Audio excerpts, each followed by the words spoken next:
Order. Questions to the Prime Minister. Mr. Albert Owen. Number one, Mr. Speaker. Prime Minister. Thank you, Mr. Speaker. Mr. Speaker, this morning I had meetings with ministerial colleagues and others, and in addition to my duties in this House, I shall have further such meetings later today. Albert Owen. Thank you, Mr. Speaker. In April 2010, I agreed with the Prime Minister and Nick that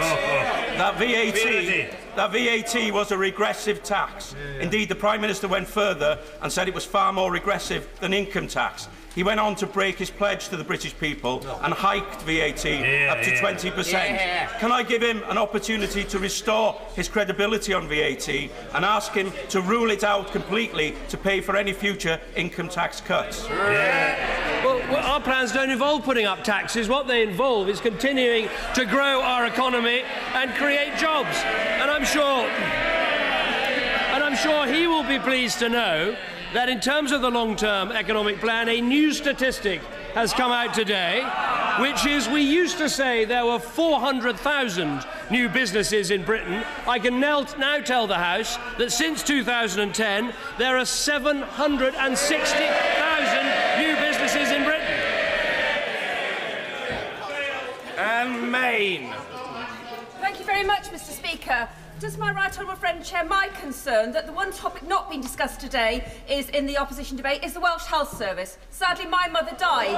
My mother died under the Welsh Health Service, and it was in the inquest revealed that ambulances routinely had kit that hadn't been checked and had things that had been left out of them. Does he share my concern? It's taken the death of another person in Wales to get a change to this service.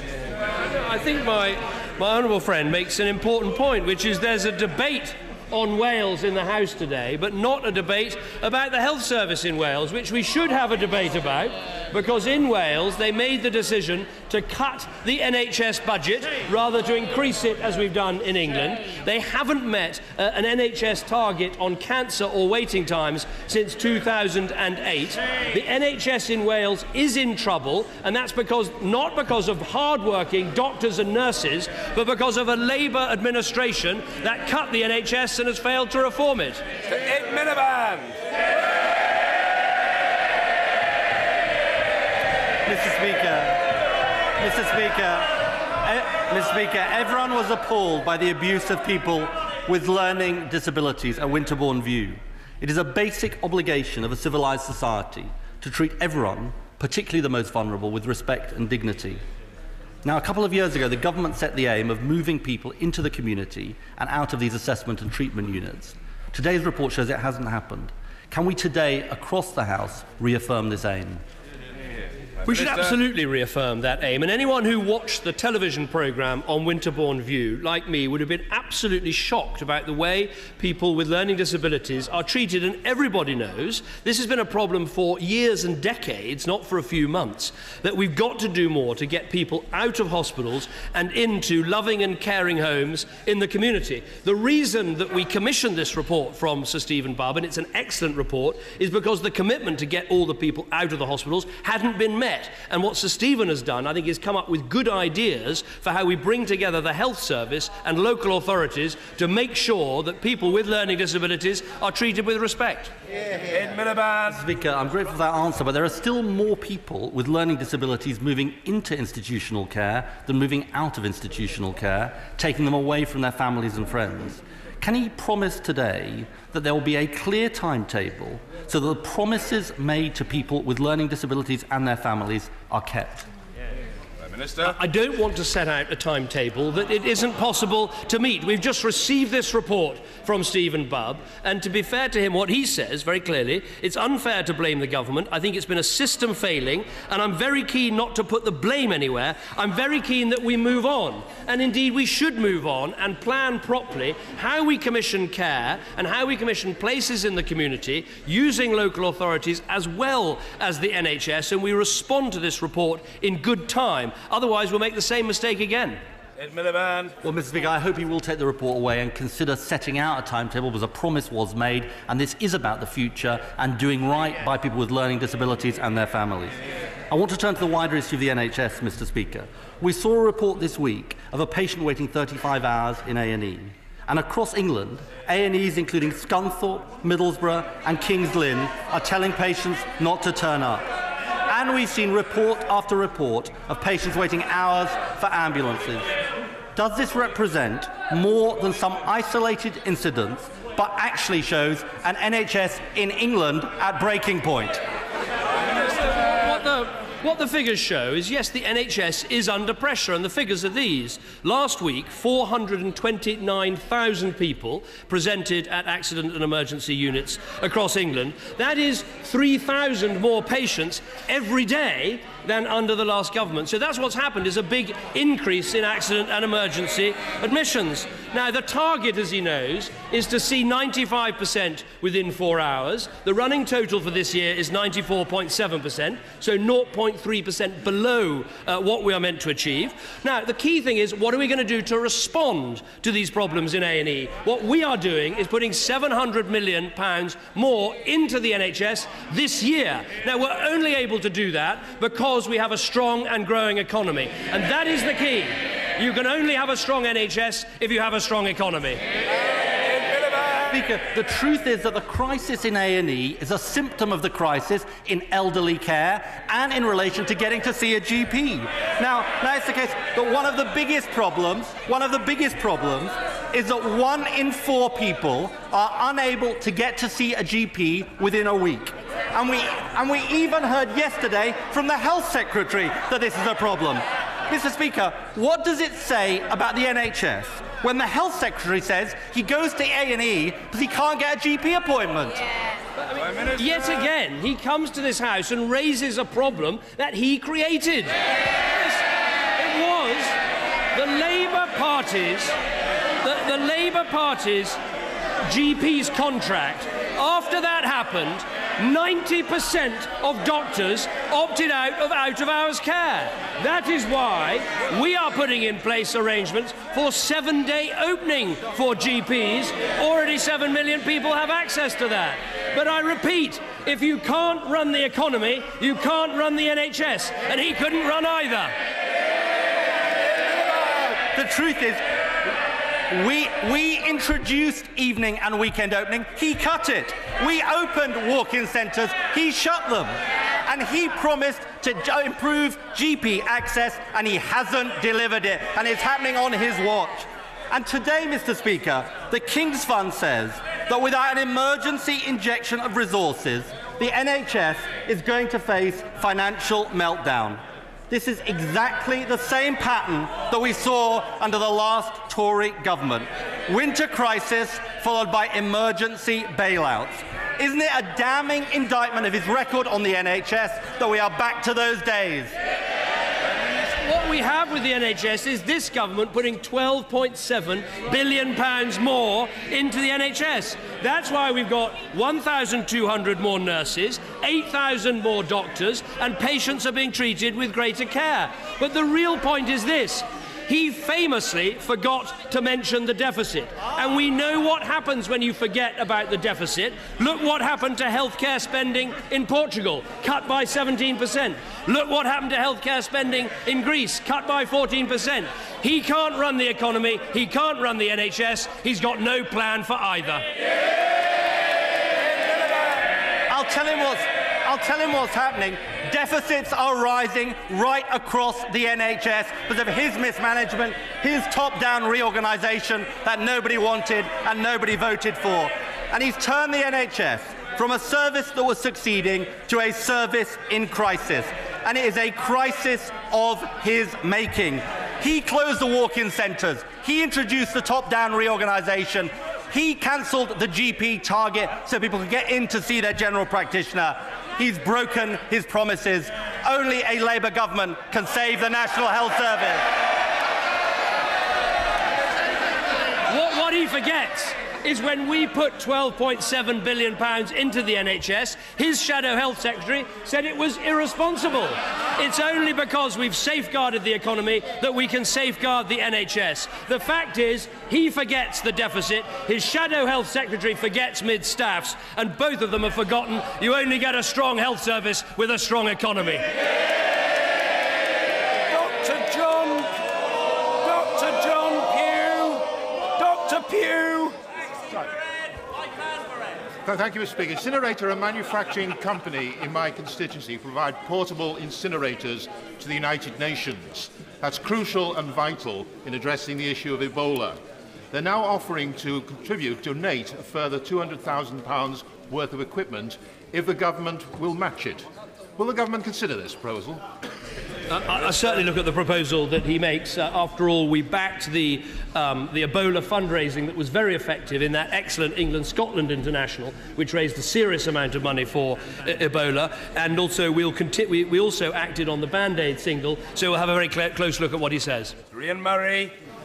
Thank you, Mr. Speaker. Prime Minister, a recent report by the respected charity the Joseph Rowntree Foundation found that his unfair tax and benefit changes had resulted in the poorest half of households losing out, whilst the top 1% had seen their incomes rocket. That makes me feel extremely angry. What does it make the Prime Minister feel?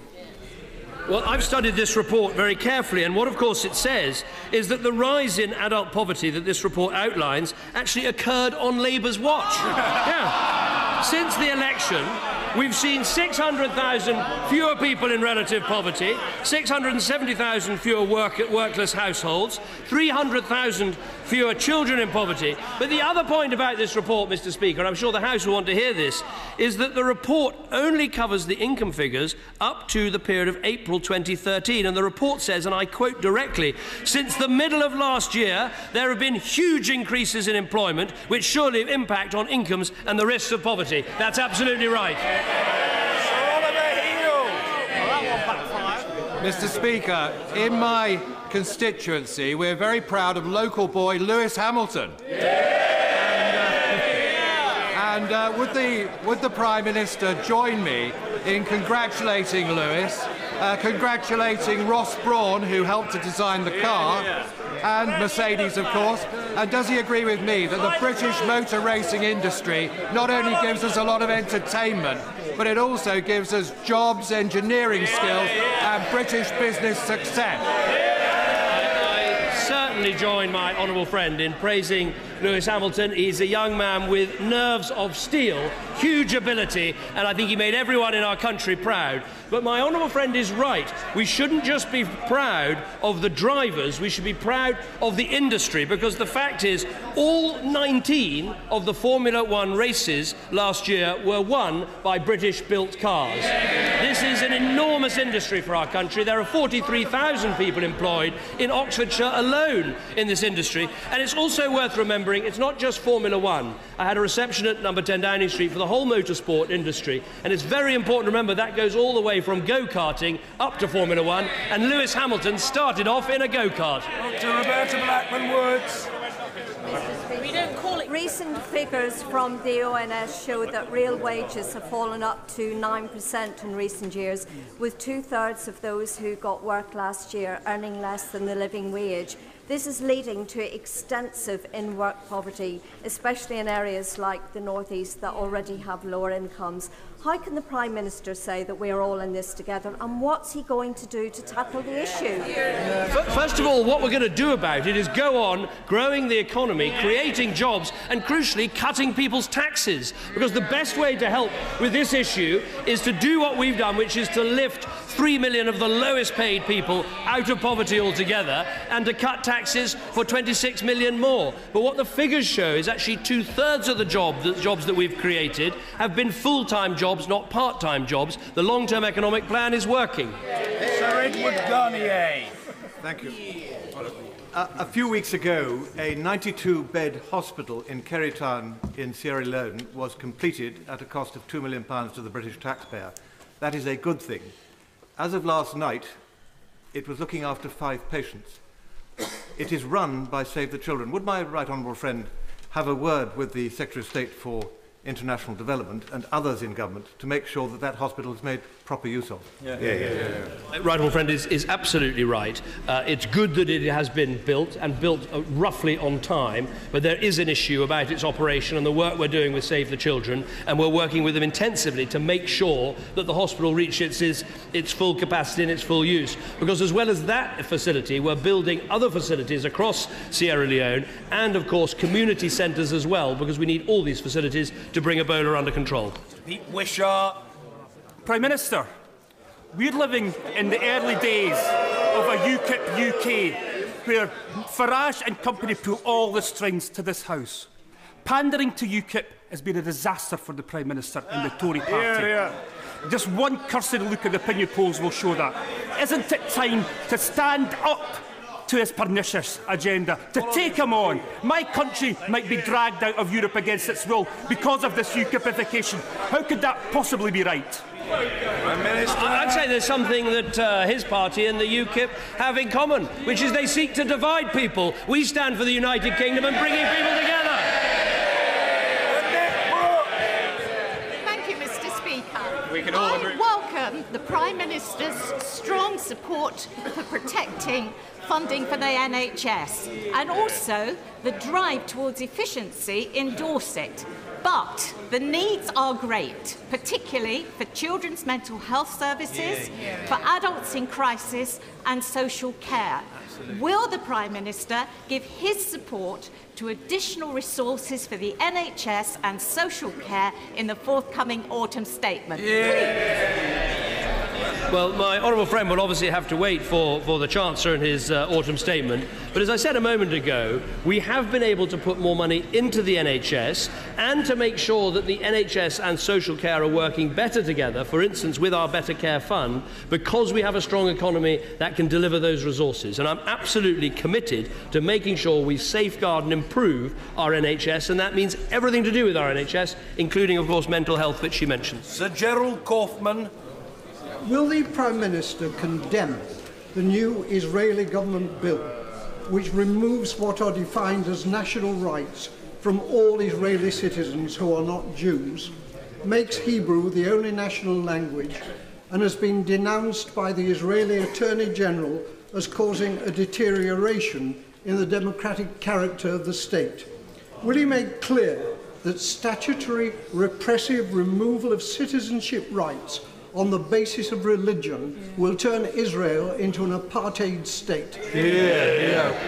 What I'd say to the right honourable gentleman is this, that one of the reasons I'm such a strong supporter of Israel is that it is a country that has given rights and democracy to its people. And it's very important that that continues. When you look across the region and you look at those indexes of freedom, you see that Israel is one of the few countries that actually ticks the boxes in terms of freedom, and it's very important it continues to do so. Norman Baker. The Prime Minister, I'm sure, will share my enthusiasm that E.ON has confirmed this week that 300 jobs are being created to build and construct and maintain a new offshore wind farm. Many jobs in my constituency in New Haven. Does this not prove that doing the right thing for the environment is also doing the right thing for the economy? And will he condemn those people in UKIP and elsewhere whose anti-green rhetoric would destroy green jobs?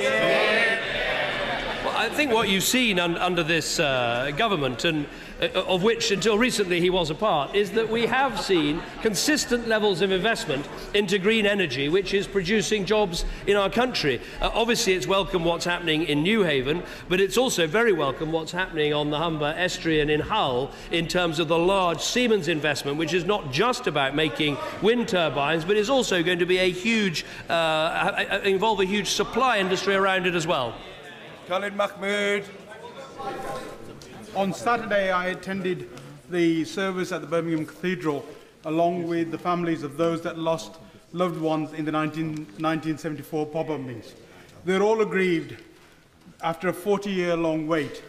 There's still no action to bring to justice the perpetrators of that action. Will he confirm what action he's going to take? Well, first of all, our sympathies and condolences should still go to those people who lost their relatives 40 years ago. When you lose a relative, that stays with you, and the grief and the pain stays with you forever. I think it is important that we continue to work to try and make sure that we address all the issues that happened in the past and find those that are responsible and try to help people come to terms with what has happened. And that needs to happen in Northern Ireland as well as on the mainland. Nadeem Zahawi. Thank you very much, Mr. Speaker. When I see a white van, Mr. Speaker, I think of the small business owner who works long hours to put food on the family table. When I see the Cross of St. George, I think of the words of my constituent, William Shakespeare. This blessed plot, this blessed plot, this earth, this realm,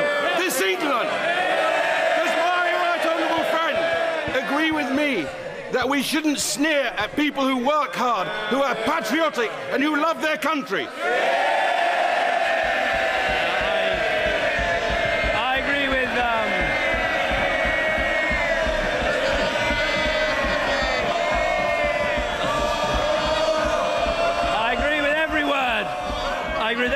My honourable friend has said. In fact, Mr. Speaker, I was wondering why the Labour benches were so quiet, and now I realise, of course, the Shadow Attorney General, who normally makes so much noise, presumably isn't here today, but probably out taking pictures of people's homes, I expect. But we know what that meant about the modern Labour Party, sneering at people who work hard and love their country.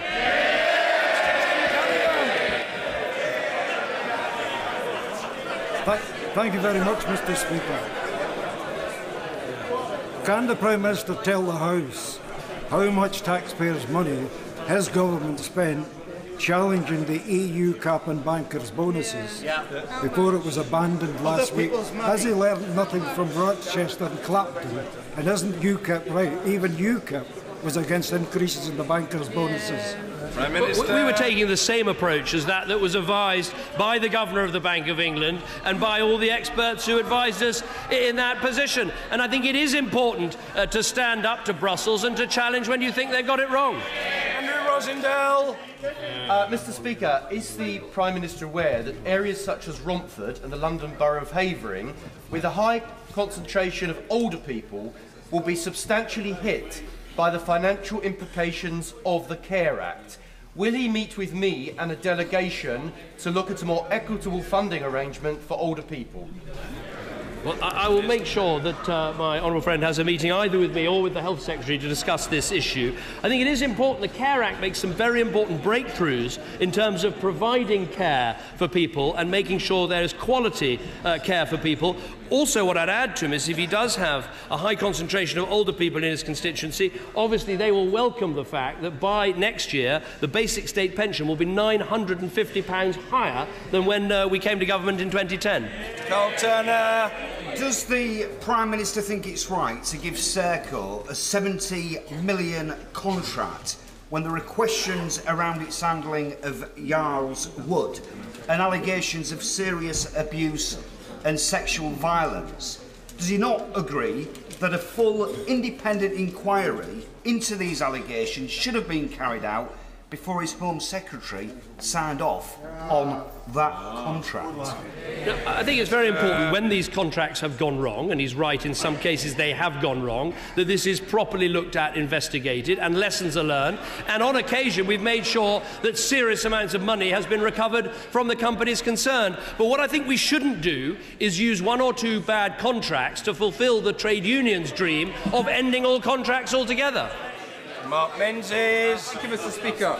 Mr. Speaker, can I thank the Prime Minister for his government designating Wharton in my constituency as an enterprise zone? But can I ask the Prime Minister what steps his government is taking to ensure that Wharton is the most attractive inward investment zone for advanced manufacturing inward investment? Well, I think I'm very grateful to my honourable friend for what he says about Wharton. I think the enterprise zones now are all up and running, all working well. They've created over 12,500 jobs, got 434 different businesses coming into the enterprise zones. I think making sure they succeed means we've got to market them even better, using UKTI and its resources both here and around the world. And in terms of advanced manufacturing, I think promoting to companies the tax rates we have, the patent box, the support of the catapult institutes up and down the country to support advanced manufacturing. If we bring all those things together, it's absolutely clear to me there is no better place to invest in Europe right now than coming to invest in Britain. Jamie Reid. Thank you, Mr. Speaker. The first thing I see when I think of when I see a white van is whether or not it's my father or my brother driving it. But the national...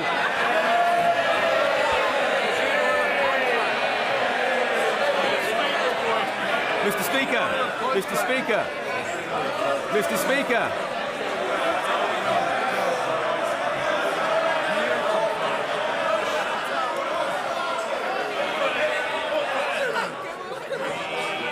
Thank you, Mr. Speaker. The National Audit Office has revealed that 40% of cuts to councils in England have been made at the expense of adult social care. The consequences of this upon the NHS are obvious. This is the Prime Minister's disaster. Can he tell the House today what is the cost of this failure? Well, first of all, let me say to him, if he values people who work hard, who want to get on, he ought to cross the floor and come over here.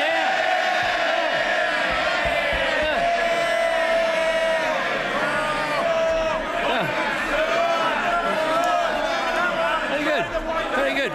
Now, on this issue of social care, what we have done is introduce the Better Care Fund, which has taken money and pooled it between NHS and social services to make sure that they can work together. It's absolutely vital that we do that, and I'm sure he's working in his local area to make sure that happens. Sir Newton. The Royal Auxiliary Fleet ship Argos is currently off Sierra Leone fighting the war against Ebola, saving lives there and keeping us safe at home. Will my right honourable friend join me in thanking the crew and their families for their service and their sacrifice now and over Christmas? My honourable friend is absolutely right, because RAF Argus is often based in Falmouth. RFA Argus is often based in Falmouth, and they are doing an amazing job, and they're doing an amazing job at some personal risk to themselves. But I think it's absolutely essential that Britain takes this leading role in Sierra Leone and inserts not just the hospital beds and the staff, but also the training and the logistics that is going to be essential in turning around this crisis. And having RFA Argus there with all its expertise and ability is an absolute key part of that. Andy Slaughter. Thank you, Mr. Speaker. Following the closure of Hammersmith and Central Middlesex A&E departments in September, West London now has some of the worst waiting times for A&E in the country. But last week, NHS England told the Evening Standard that Charing Cross A&E would be replaced with an emergency centre run by GPs and nurses. Will the Prime Minister abandon any further cuts to A&E services in West London? But what the honourable gentleman should know is not only are we recruiting more A&E consultants and nurses in North West London, not only are Northwick Park and Ealing Hospital getting more beds, but both Hammersmith and Central Middlesex hospitals have GP-led urgent care centres on site that are open 24 hours a day, 7 days a week. So instead of trying to frighten his constituents, he should be talking about the investment going into the local health service. Simon Kirby. Mr. Speaker, the Prime Minister won't be surprised that I will be marking World AIDS Day on Monday in Brighton, but will he join me in encouraging people this week, National HIV Testing Week, to come forward and have regular tests? I think my honourable friend is absolutely right. Obviously, this government is pioneering the idea of free tests. We think that's very important, and we need to tackle HIV and AIDS not just here in our country but around the world, and that's also why we put so much money into antiretroviral drugs. Phil Wilson. Can the Prime Minister envisage any circumstances in which he would lead the No campaign in an EU referendum? Well, I've set out what unlike the party opposite, I've set out what I want to achieve, which is a renegotiation and then a referendum. And I think Britain is better off inside a reformed European Union. But I have to ask them, what is it they're frightened of? We say, trust the people and let the people decide. Mr. Alan Reid. Thank you, Mr. Speaker. Royal Mail's universal service obligation, that is, delivering mail to every premises in the country and collecting mail from every post box 6 days a week, is vitally important. Will the Prime Minister give an assurance that he will never allow this universal service obligation to be watered down in any way, and so support Red Van Man? I know how important the universal service obligation is, particularly in constituencies like my honourable friends that includes so many islands and so many far-flung communities, and it's very important it's maintained. Mark Reckless.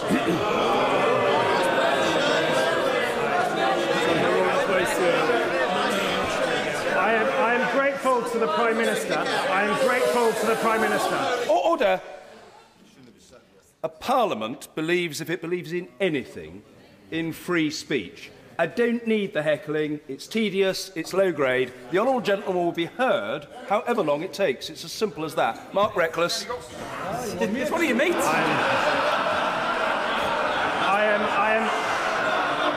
I am grateful to the Prime Minister for spending so much time in Rochester and Strood.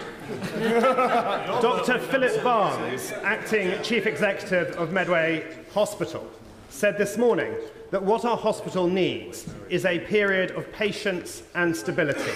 Does the Prime Minister agree? Prime Minister. I agree. It does need those things, but it also needs the attention that the special measures that Medway is in will bring about. And what we've seen is extra A&E consultants and nurses going in, 112 additional nurses, 61 more doctors, but it will take time to turn round a hospital that did have very high rates of mortality and still has challenges. The only thing I fail to understand is why he's decided to join a party that doesn't believe in the NHS and wants to break it up.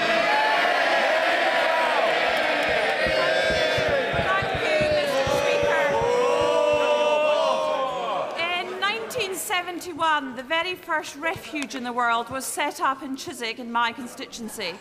The Home Secretary yesterday announced a £10 million to refugees across this country for much needed investment. Would my right honourable friend join with me in calling for an end of domestic abuse right across this country? My honourable friend is absolutely right. We need action against domestic abuse on every front. We have passed new legislation. We have improved the training to the police. But crucially, I think these refuges are important, and that's why the announcements that we've made about separate and discrete funding are so important. Pamela Nash. I really appreciate what the Prime Minister said earlier about the investment from the government in antiretrovirals, and I commend them for the investment in the Global Fund.